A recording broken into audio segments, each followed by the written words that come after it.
Good evening, everybody, and welcome to this presentation of information on the new Riviera High School project that is going to be beginning shortly at the new site at Wonderland.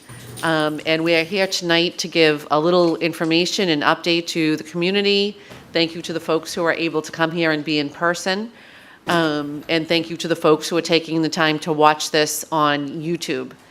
We're really excited to share more information with the community, and we're going to get right to it. So I'm going to pass the mic to Mr. Dakin, who's going to begin our presentation. Thank you, Dr. Kelly. We have a handful of slides we would like to update everyone with. This will be relatively quick. Afterwards, there will be a question and answer session. Folks on the Zoom, I just wanted to note that the translation services are turned on. If Spanish, Portuguese, Khmer, or Arabic is more comfortable for you than English, you can switch into those channels and you will be hearing us through Zoom. And Brian, do you want to just give a little instruction for the people who want to do that? Sure. There is a globe at the bottom of the screen. Little globe or sphere looking thing at the bottom. You click on that once, it will list the languages, pick which language you'd like, and you will then be listening to the translation in that language and seeing what is being presented in this room. So I think we'll just dive right into it, Dr. Kelly, if we could bring the slides up, and Dawn's going to start, and then I'll finish it off.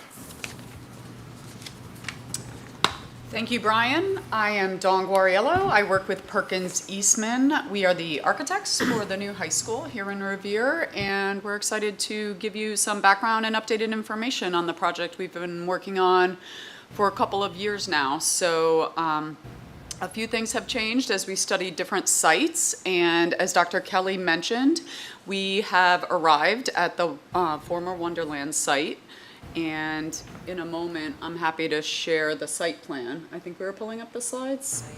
Yep. Oh, you're doing it. Thank you, Dr. Kelly. I think most in Revere are aware of the site location, and the approximate size is about 30 plus acres. We are looking to develop some of that, keep some of it in its natural form, and provide some outdoor learning as well as wetland classroom spaces and some exciting campus amenities. Yep, no problem. I'm just kind of letting everyone know ahead of time what they'll be seeing. Excellent. Thank you, Dr. Kelly. So you could probably go forward. I think there was probably an agenda slide.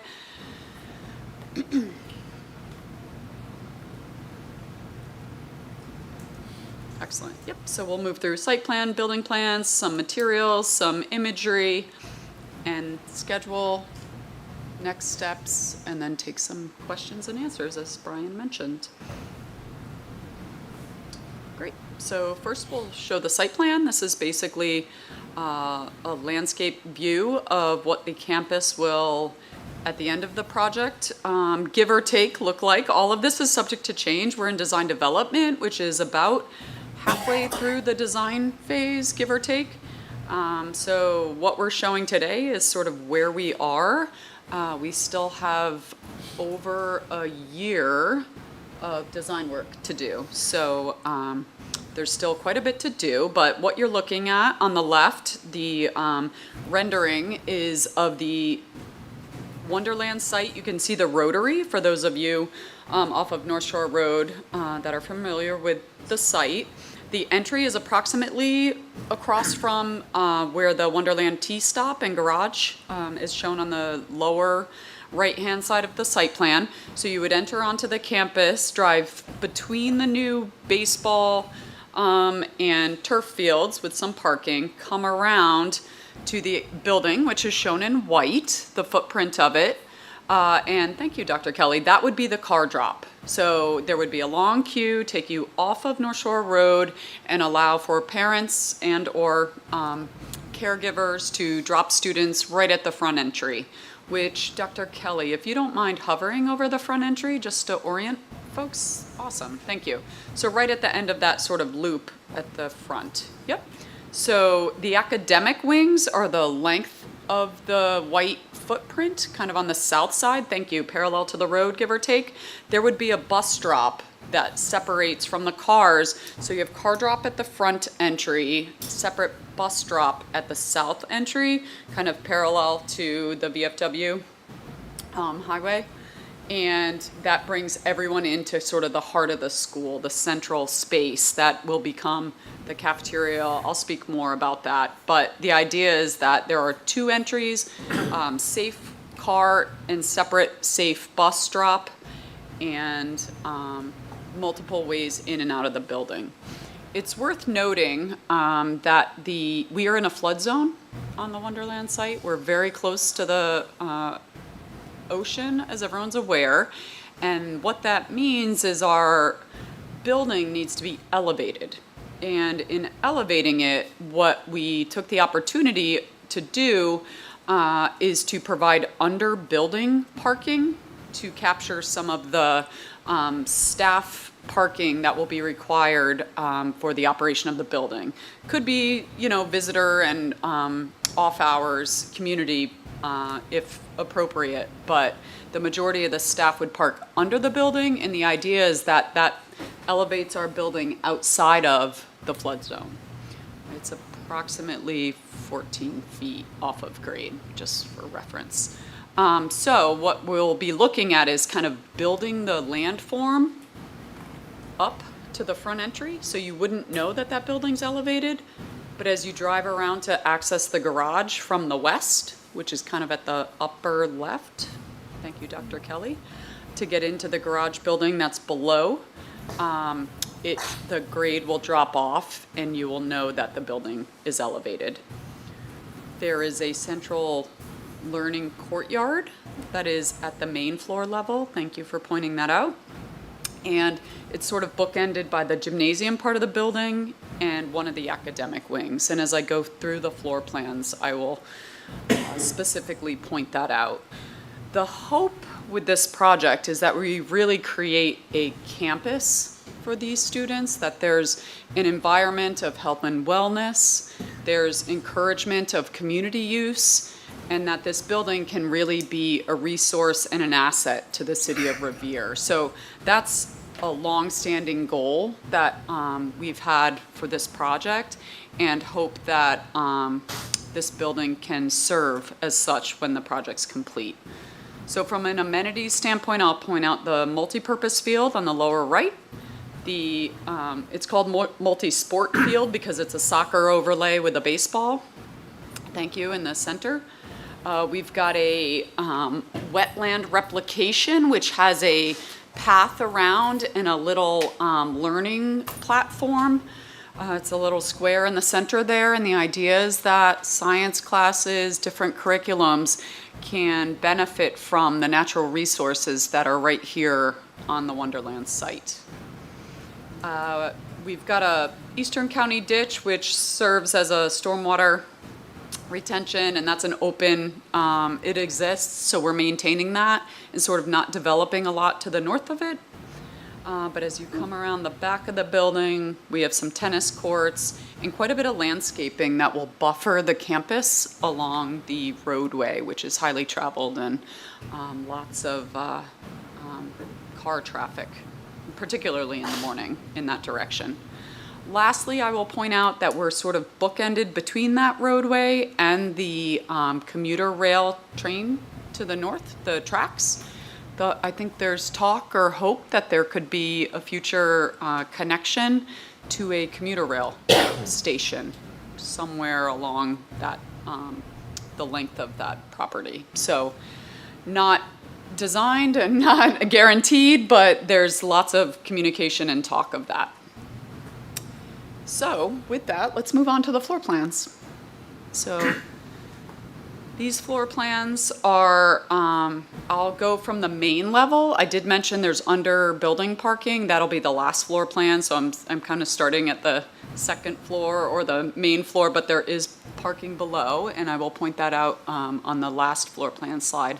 But you can see that the academic wing has a soft, gentle wave, and I'll get into the concept in a moment, but those two academic wings are serving as a 4-story part of the building for most of the general academics as well as science and some of the specialty classes. The black arrow, kind of on the right-hand side, that is the main entry. Thank you. You enter into what is considered the heart of the school. That's a multi-story, 3 stories specifically, space that you see out to that learning courtyard that I mentioned. Thank you. So there's sort of this indoor-outdoor connection that we're trying to create for both natural daylight, views and connections to the outdoors, as well as learning opportunities for students to go outside on nice days and take advantage of that learning courtyard. The main office is in red, just north of the main entrance. So direct views, direct contact, check-in, secure, eyes on both the drop-off and main entry plaza, but as well as the heart of the school. So a very central location, purposely located between the main entry and the heart of the school. So the organization of the building, I mentioned the academic wings to the south that are the gentle curve. Those are more private learning, sort of the spaces that are specific to students. Some of the shared spaces feed off of the heart of the school, both in the form of the student restaurant and hospitality program.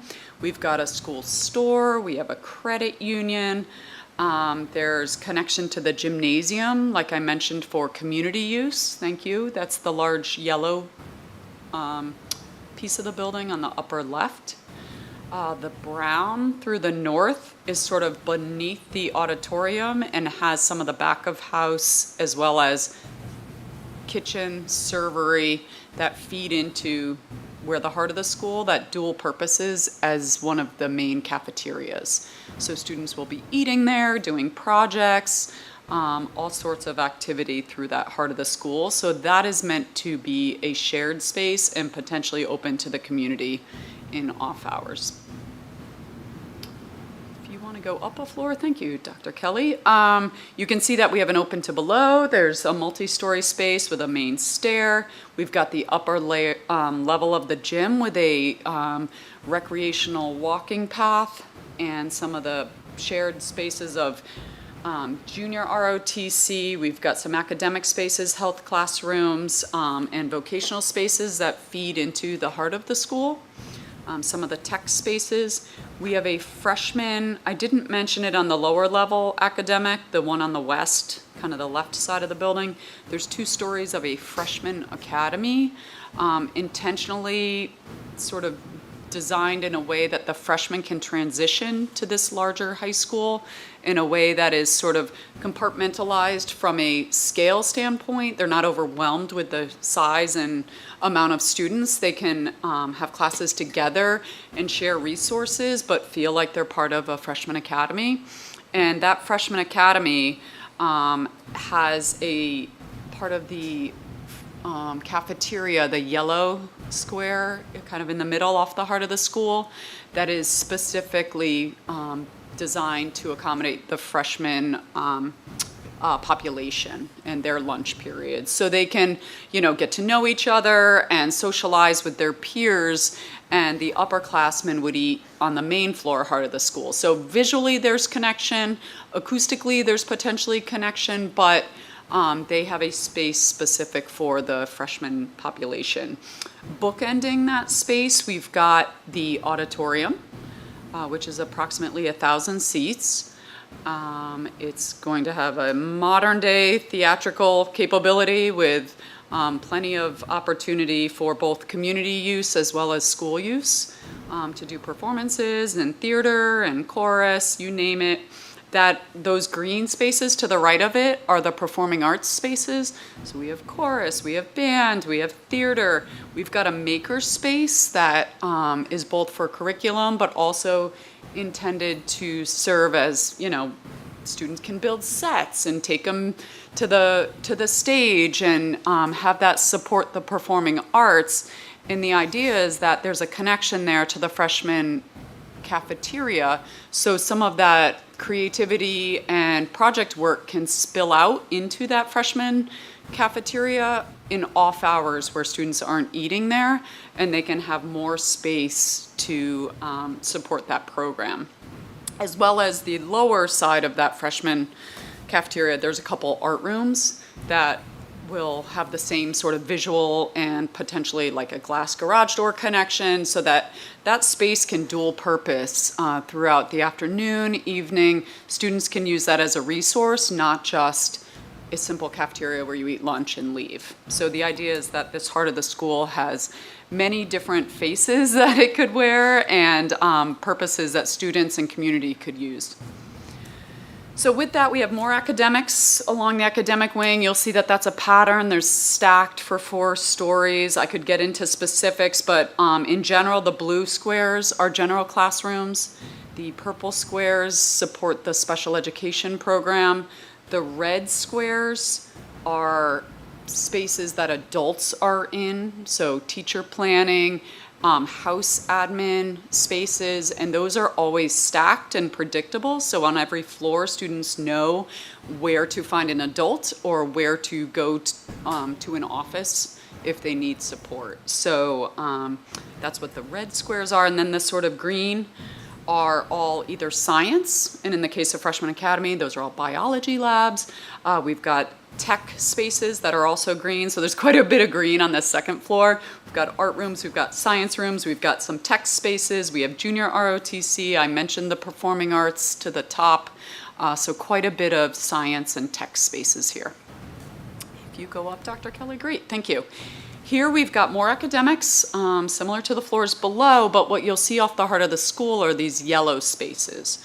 Those are community spaces, shared spaces academically, and specifically the media center. So on the south side, that large yellow is one of the floors of the main media center. That media center will be multi-story, so there's a couple different floors where students can check out resources, they can do research for projects, they can meet in small groups. There's a variety of spaces that service and support the media center. So that's what you're seeing, and a lot of them feed off of the heart of the school in a way that we're hoping they become more dynamic spaces and students are comfortable using them and going into those spaces for their specific needs. I'll mention here on the upper floor, there's quite a bit of red that wraps. Those are guidance offices. So there's a guidance suite where the guidance counselors have private offices and students can use their resources as needed. And like I mentioned, the red adult spaces are sprinkled throughout the building and they're quite intentional. I will point out the ones that are mid-academic wing are intentionally located to be adjacent to a vertical staircase, but then also have visual connection to the end staircase. So from a, eyes on the street and, a passive security measure, adults are sort of watching and connected to corridors and stairways in a way that they might be able to see something or hear something as it's occurring, either in the corridor or stairways. And then lastly, the fourth floor. Oh, it disappeared. There it is. The fourth floor is more academics, and then that yellow space in the middle is the upper floor of the media center with some support spaces that serve that media center.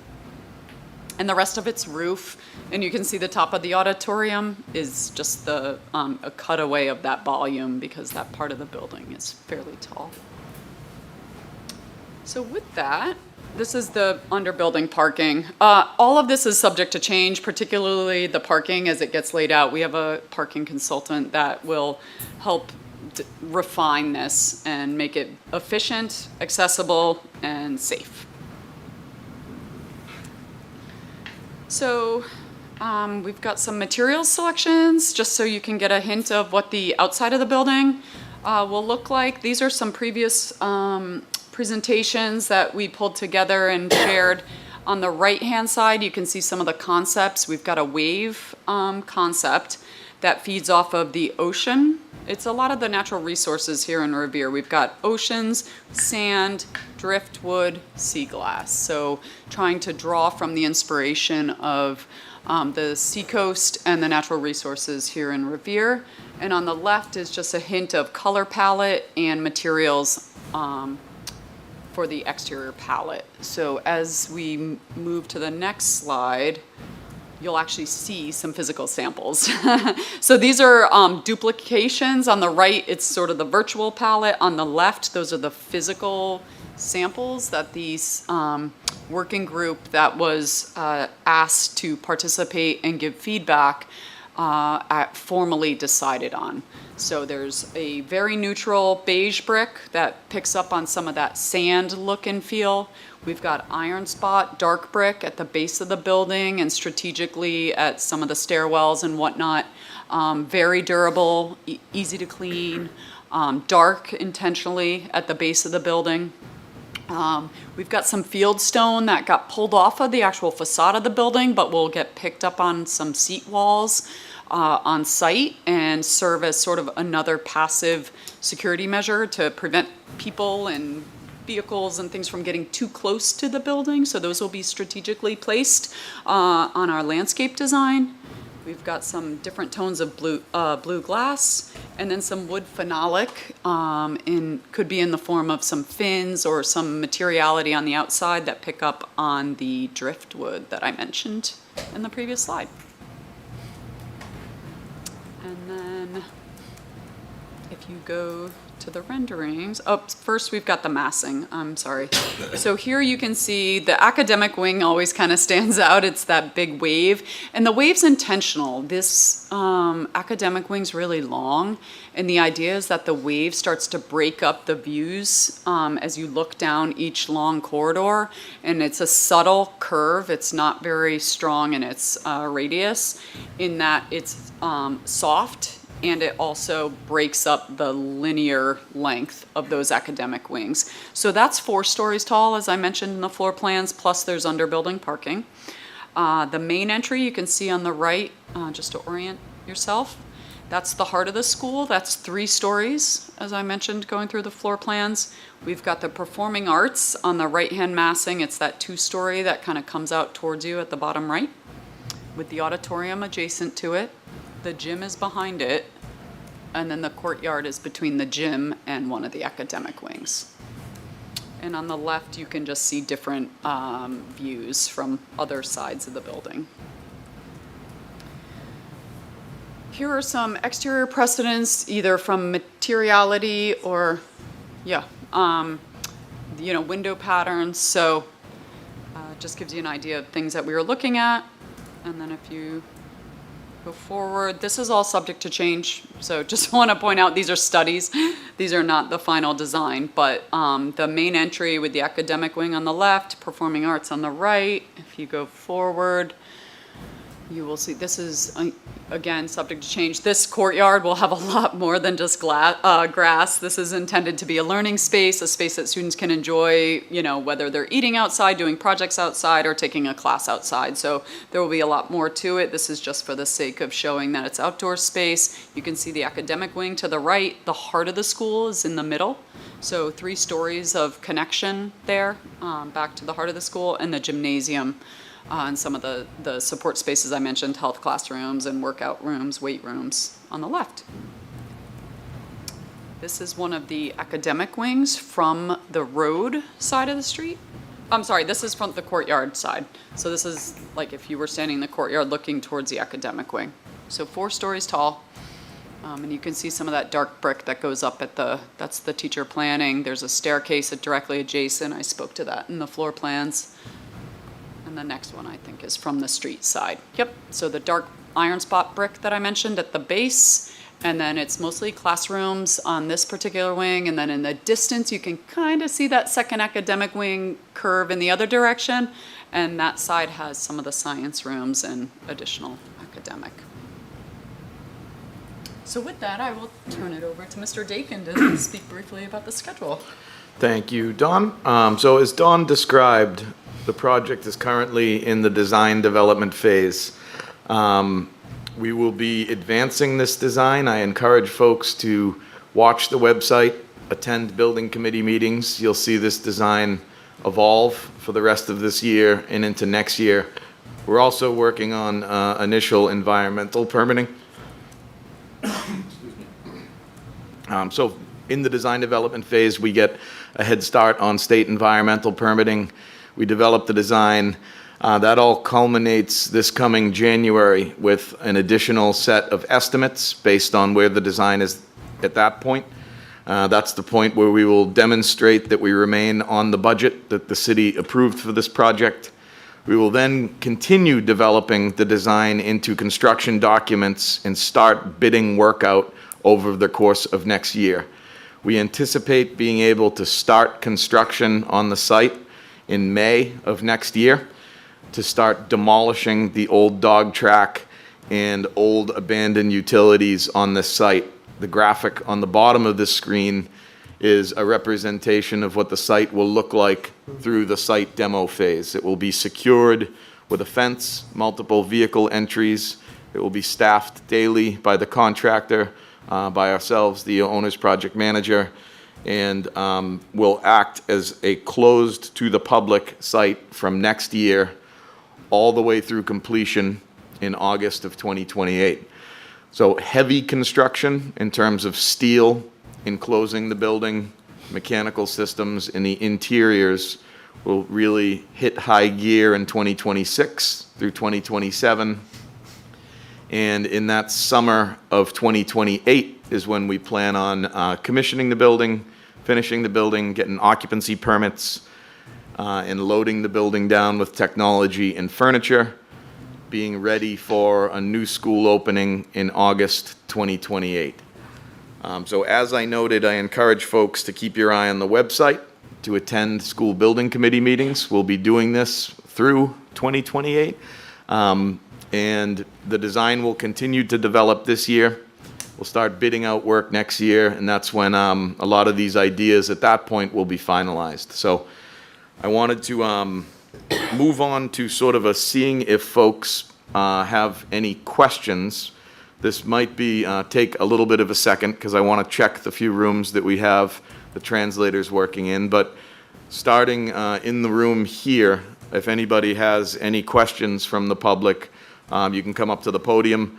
What I will note is that we, again, on the website, we have the ability to submit questions to the project. If anyone has any questions, submit them in your language of preference. We'll get answers posted on the website. We'll address them during monthly meetings. We encourage folks to do that and use that functionality of the website. But in the meantime, in person here, any in-person questions from the room? While we're waiting, might I say a couple things about that I should have included, but Absolutely, just go right ahead. project background.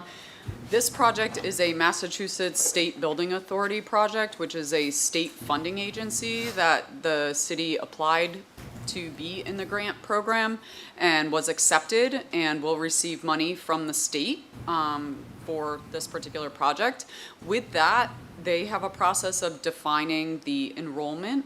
So this building, per the MSBA, which is the Massachusetts State Building Authority, is designed for an enrollment of 2,450 students. So just so everyone knows, that is the determined enrollment by the state. So we designed to that enrollment. And the overall building size is 422,600 square feet. So that's what's been agreed upon with the state agency throughout the process. Has been a multi-year conversation and partnership with the MSBA, and I just wanted to share those statistics in the event that anyone was interested. Zoom questions.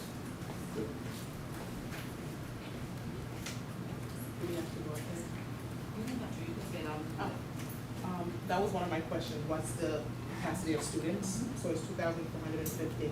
I have several questions. I see that staff have parking, students, because a lot of our students drive. Do you want to come up to the podium just so people can hear? I just said that I'd repeat it if you want me to. Sorry. Okay. Yeah, yeah. So the question is, Students parking. is there parking for students? I think our sorry, 350 is our parking count. Yes? 650. Oh, 650. So 350 is under the building, give or take. Under the And the balance, I'm sorry, I was thinking of the under building that we're trying to design to efficiently. I mentioned we have a parking consultant helping us with that. And the balance will be on-site, so I don't know how that is divvied, but 650 is our total that we are trying to design between surface and under building. So students won't park where staff is? Correct. Okay.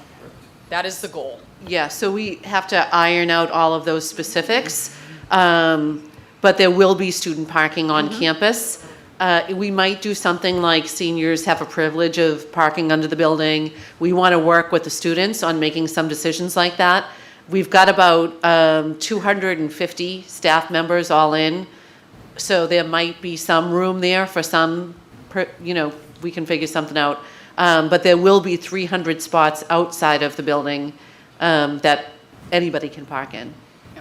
There will be accessible as well as visitor parking, both at the main entry and other locations on site. And I think the goal was to have most of the surface parking located so students could use it and have access to the building, or community could use it with access to the fields and the campus on off hours. I also noticed that, I don't know if the SROs are gonna have a specific area, it's 4 floors, or they're gonna be random set in a room? So the question is, will there be offices throughout the building for the officers who are SROs? And we'll continue to flush that out, but the answer is in the main office, there is an SRO office that is, can accommodate multiple officers. Whether they need to have locations throughout the building, we'll work with the district and staff to determine if they have a home base or just a check-in or a remote location that they can kind of, monitor the multiple stories. On that note, I didn't point out, but we have a central nurse. It's past the main office, sort of under that performing arts wing. We also have a satellite nurse's office in one of the academic wings. So just recognizing that the building's quite large, double the size of the existing building in square footage, and that there may be a need to service students if someone gets injured or something happens in one of the academic wings. So there will be multiple, not just SRO, but I'm thinking about other that there are multiple opportunities for students to receive, either adult or medical services. And the one thing I'll add to that is that the new building is going to be designed to be far more accessible. Oh, So yeah. there'll be far more elevator bays and things like that if it's needed to transport students up or down Yep. in the building, wheelchairs, et cetera, yep. Yep, we have at least 5 elevators. If there's 2 banks of 2 off the heart of the school, and then there's one that travels between the 2 serveries for the multiple cap spaces, but can also serve as a service elevator for, I mentioned, building sets off the makerspace and that performing arts and getting large items to the stage. So, yes, you're welcome. Yeah, so the entrance was on the southwest, so heading North Shore Road southwest as the main entrance to come in, is that correct? It's actually facing east. Okay. So it's, I don't know if you're able to pull Facing, it. yeah, so I It's believe facing it's east, coming the this main way on North entrance. Shore Road as you approach the rotary to Veteran VFW Parkway. Yep. And I did see the queue would take some of the traffic in behind that. That's a great idea. Have we done any more like traffic mitigation or traffic surveys? Are we gonna look to do anything more?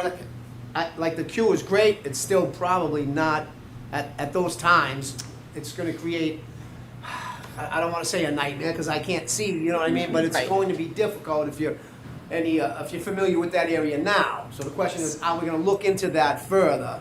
On how Yes. to mitigate some of that traffic at, say, between 7:30 and 9 or 10 or 11 lunchtime? Yep. So I can speak to that briefly, Sure. and then Brian can give exact numbers, or Dawn. But remember that we're going to be diverting car traffic from bus traffic. So cars will enter and come up this way, the long way around, and drop kids here. Yes. And Brian, what did we figure out? We could fit, was it 60 cars on this? I think it was more than that. I don't remember off the top of my head, but that's something I could look up and we could let it out at the next meeting. I Yeah. can also let you know as well. And then this pathway here is exclusively for buses. So when you consider what we deal with here on this existing site, where the buses and the parent drop-off is all coming in the same direction, and one bus stops in front of the school, and that ties up traffic all the way down School Street, this length of roadway here is longer, far longer, and Brian will get that number. If I recall, it was around 60 to 80 cars can fit in this roadway, which pulls all of that school traffic off of North Shore Road. And one of my questions was, I'm coming down North Shore Road to come into our, so I've either gotta come around the rotary up to that light, come around, or I've gotta come Revere Street to North Shore Road. Am I correct in that assumption as Correct, well? yep, Yes, yep. yes. And we still have to do some work with the city and with, I don't know what I just did That's there. what, if Yeah. we were doing more work with the city. Yeah, those are things, I want to reemphasize that none of this is set in stone yet, right? So it might be that we decide there needs to be a separate entrance here somewhere for cars that are coming in this direction, down toward the school. That's a separate entrance from cars coming this way. But those are the things that when we do the comprehensive traffic study, that we'll figure all of that stuff out. And I was going to point out, we do have a traffic consultant who has been to the site and is currently working with us to both study it, understand the implications of that. I'm not saying he will make no traffic at rush hour, but the idea is that this campus can take the population via cars and buses and put it onto the campus as to not create, hopefully, a worse condition on the main road. Thank you. You're welcome.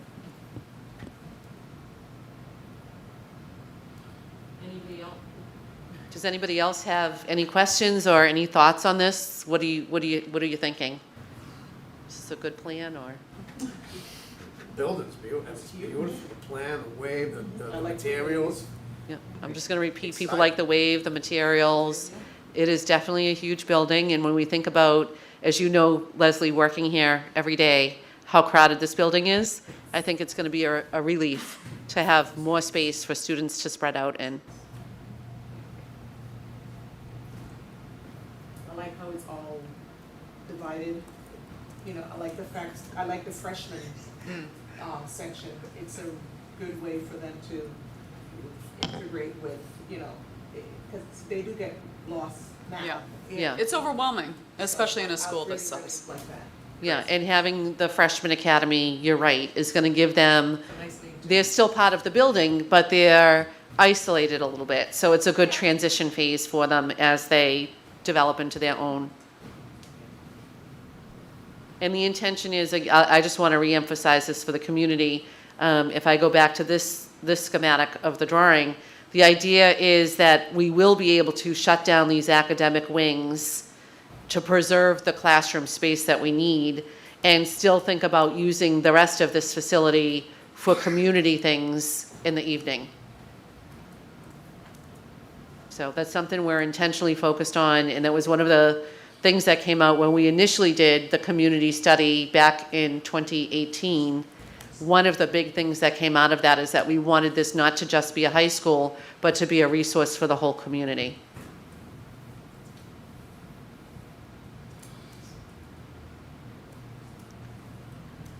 All right, so I guess thank you to everybody. Thank you. We'll be doing another one of these similar forums, maybe with a few updates on the 23rd of next month. And again, I encourage folks to keep their eye on the website for future updates and future meeting schedules. But otherwise, we're good. Thank you, everybody. Thanks, Brian. Thank you. Thanks, Dr. Kelly.